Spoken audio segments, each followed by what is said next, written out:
I can't watch this. I can't watch this. I can't watch this. I can't watch this.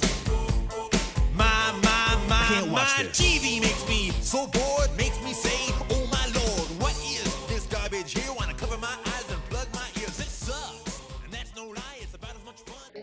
Hi, how are you all doing today? Hello, welcome audience. Today we had a random pick which winded us up with How to Train Your Dragon, which is stars Liam Neeson, who plays a factory owner in Nazi-occupied Germany who has to hide a bunch of Jewish immigrants. Oh, no, wait, I'm sorry, I'm talking about the wrong movie. Was hoping to get a laugh out of that, but I guess... You had me excited about Liam Neeson. Welcome to another segment of the show. Charlie tries to do a joke and fails epically.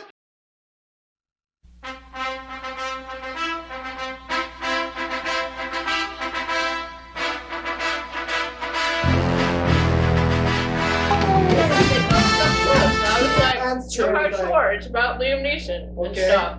And then he went to Nazi Germany. I was like, oh.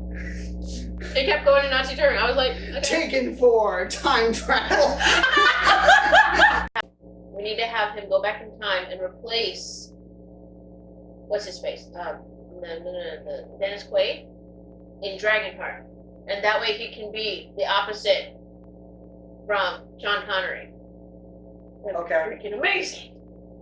Well, now that we've gotten completely off track, How to Train Your Dragon. For those of you who haven't seen it, it was like a DreamWorks movie that came out like, what, 2010? Or a couple years ago? And basically it's like in a Viking village with this little wimp called Hiccup. Great name. His name is Hiccup, and you're like, what? But yeah, it's Hiccup. And he lives in a Viking village, like I stated. I'm being redundant today. And this village is being attacked by a bunch of different dragons or whatever, and they're all really proud of their dragon hunting. And Hiccup captures one of the dragons and makes it a pet. And that kind of, that's pretty much the whole plot. Also, everything else kind of falls into place after that. The whole E.T. sort of formula type thing, so yeah. Well, my expectations, having never seen much of anything for the first one, but having seen previews in theaters for the second one, it looks like it's actually going to be really cool. That was my impression of the second one. The second one looked awesome, and the first one looked like the plot. Looks like it's going to be actually really cool. I mean, dragons, come on. I mean, come on. Can't go wrong with that. DreamWorks, dragons. What could possibly go wrong? What could possibly go wrong? Everything could go wrong. I forgot. These are the people who made Shrek. I'm afraid now.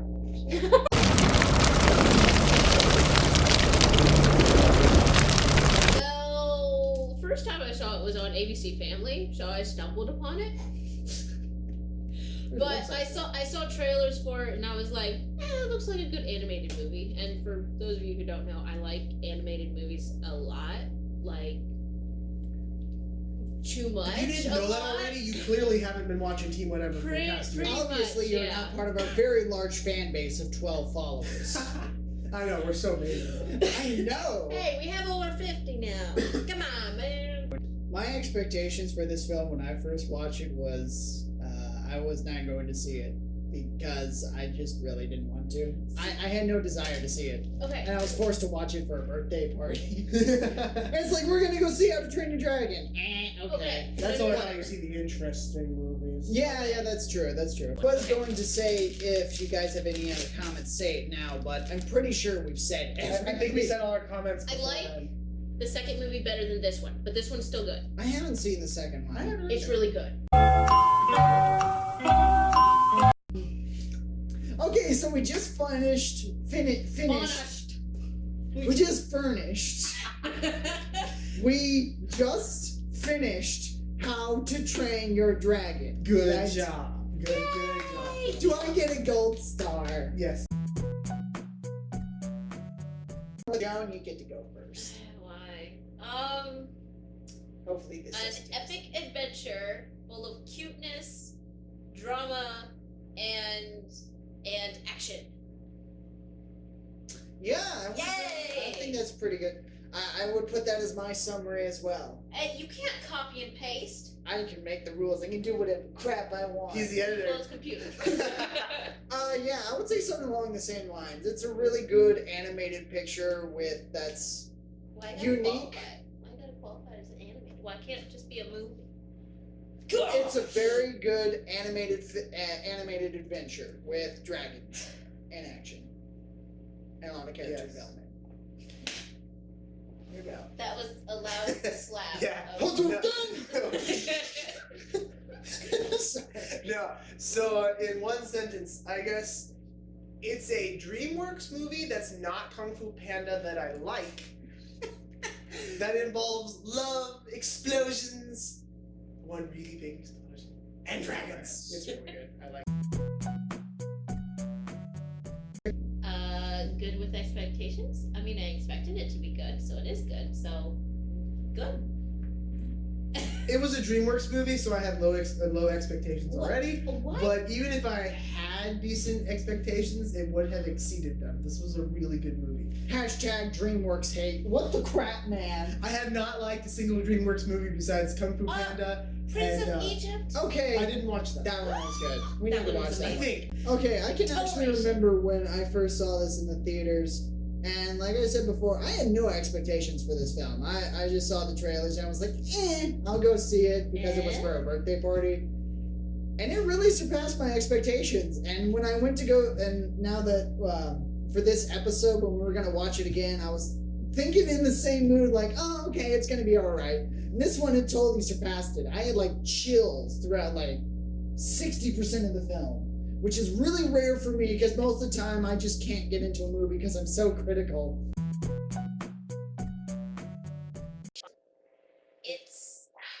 It's creativity, because like I was just telling Charlie, like it takes a lot of, well, not a lot, but like a couple different cliches, but they just make it seem like it's new, or they just make it funny again, or that they play it up as a strength instead of being like, oh, there's the girl who's gonna end up with the guy. They actually like make it funny, like their relationship, like it's very well done. Yeah, I sort of thought that was the greatest strength of the film. I think the reason why it feels fresh is because it's so underplayed. Whenever, say, a movie has this storyline where it's like, oh, it's this nerd who is part of this community that don't like him, and all of a sudden he switches everything up and changes the game, they really overdo it a lot. They talk too much about it, they say too things, it just doesn't feel natural or real, unless you're Deadpool.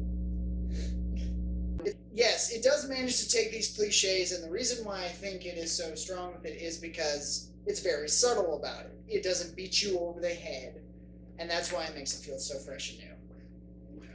And you? Well, I would say attention to detail.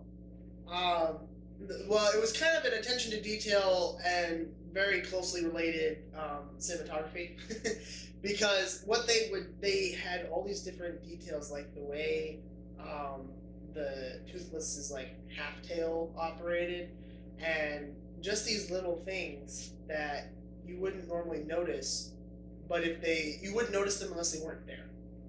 And so they had, there's lots of little actions going on, things going around, and they had all the details of like how Toothless's body moved and the way the wings worked. Like you could see the edge of his wings fluttering in the wind because they're not rigid, and that's what they do. They just do these things that obey the laws of physics, and they would make sense in the real world and stuff like that. And they had really cool camera shots where Toothless would do a barrel roll, right? And normally you just watch them do a barrel roll. Sorry, no. But, no, what he did is he did this big loop. And normally you just see the loop, right? Well, this one decided to have the camera follow Toothless almost like it was a GoPro on the end of his wing. And it was a really cool rotating shot to see the world rotate around Toothless instead of Toothless rotating around the world. And, yeah. A lot of the cinematography and animation, especially that last explosion. You couldn't tell already, I loved that last explosion. It looked so good. Even if it was horribly unrealistic, it looked so good. So Glenn, what did you think about the last explosion? It was awesome! Michael Bay is afraid of fire compared to you.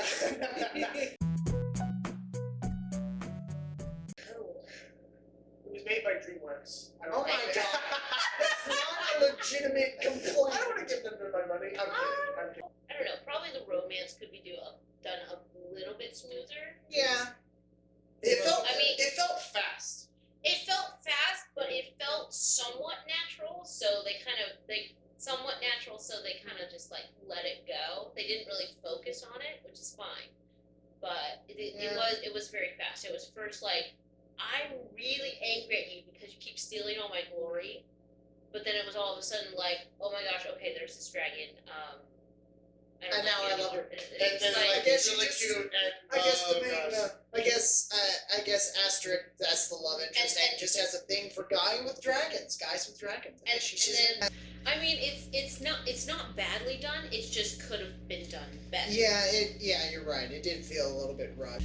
Actually, okay, I would actually say the greatest weakness of this film is that when it tries to be funny, it's not really funny. Like, it's not like, oh my gosh, they threw that joke in there. It's like, okay, I see what you tried to do there. It didn't really work, but Yeah. I see what you did. It was, most of the jokes. It's not like that's the main focus. I think the main focus is it's supposed to be an action adventure film.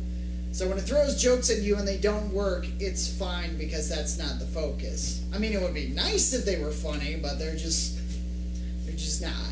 What do you think Yeah. was the greatest weakness? The greatest weakness, it was kind of hard to pinpoint precisely what a greatest weakness was because I really did like this movie. And I was thinking about the different aspects between the acting, the way the characters operated, the story, and I guess from an adult perspective, it was a little obvious that this was for kids because the story felt a little too simple. It was very cut and dry, which was satisfying, actually, if you ignore the fact that that's not really how real life is not a good word, but like realistic interactions would work. The stories all fit together nicely. There wasn't a ton of complications and there were no loose ends at the end. I kind of like it when they're cut and dried, but they should go through a more realistic looking struggle before they get there. Granted, this is a kid's movie, so that should be expected of a kid's movie. The story needs to be simpler so that younger kids can understand and enjoy it. I had one a while ago and I was trying to read it, but Maybe it slipped in the couch. You want to look for it? Could be. Who knows when you find It it always there. gets in between the cushions. anything else to remember? That explosion was awesome. I'm sorry, I'm in a good mood today. I'm gonna be kinda silly. Toothless is adorable. And Oh, Toothless yes. isn't toothless. Like what? Toothless But is the best. Toothless can retract his teeth and then put them out whenever he Yeah. wants. So that's I really like Toothless in this actually. Like I like how the dragons almost feel like fire-breathing cats. That's really what. Yes. Like, that's not what they look like. That's what they feel like. Like They're like giant cats They with are. fire and wings. they're really. It's like at first you're like, oh my gosh, these are deadly creatures. But the more the movie goes on, you realize, oh my gosh, these things really are just like cats because they purr and they like smell grass and stuff that makes them go all crazy. It's like, oh my gosh, these are cats. Yeah, and you can Cats pet with them and they go to wings. sleep.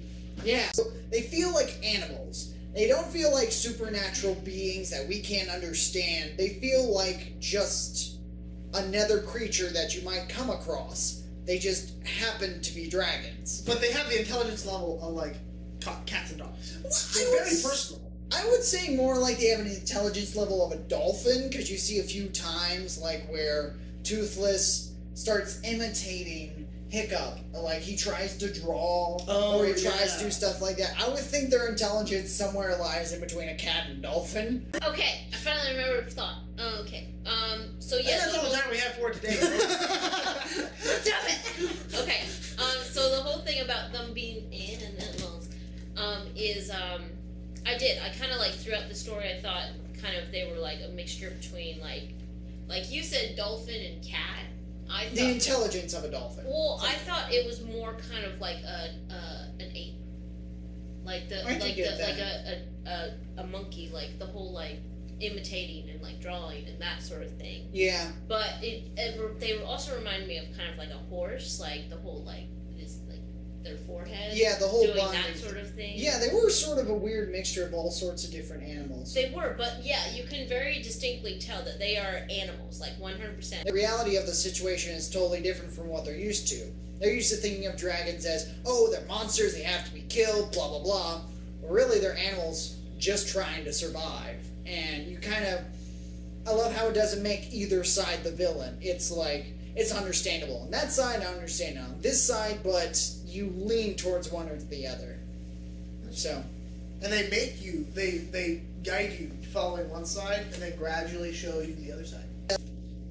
Yeah, it really works. It's just a very intelligent, well-made film. You can tell some people put a lot of hard work into this, and it really shows. And even us as like 20-year-olds, we're like really enjoyed it. Like Right, we're 20. It's so weird to think about this. That's a thing. I'm almost allowed to drink now. That's that's a thing too. Yeah. I got a few. I've So got weird, like isn't it? almost another year, but I don't care. 7 years of Hogwarts education out of 7. Okay then. Yeah. That's not bad. That's not bad. You? I'm gonna rate it 9.5. Dragons out of 10. It would be 10 except Toothless is missing half her tail, so. Ah, so you get it? Yeah. I'll show myself out. Welcome to another segment of the show we like to call Glenn trying to make a joke and epically failing. Okay, I would rate this film 3.5 out of 5 hiccup peg legs. So next time we are going to watch Clue because of Joan's pick. So I'm excited to watch that. Which is a really good movie. I like Yes. that movie. And we're going to watch it in the next 20 minutes. Right now. Let's just do it. I'm just kidding. I know you have to leave. Sorry. Well, anyway, thanks for watching. We appreciate the support. All 12 of them. Bye.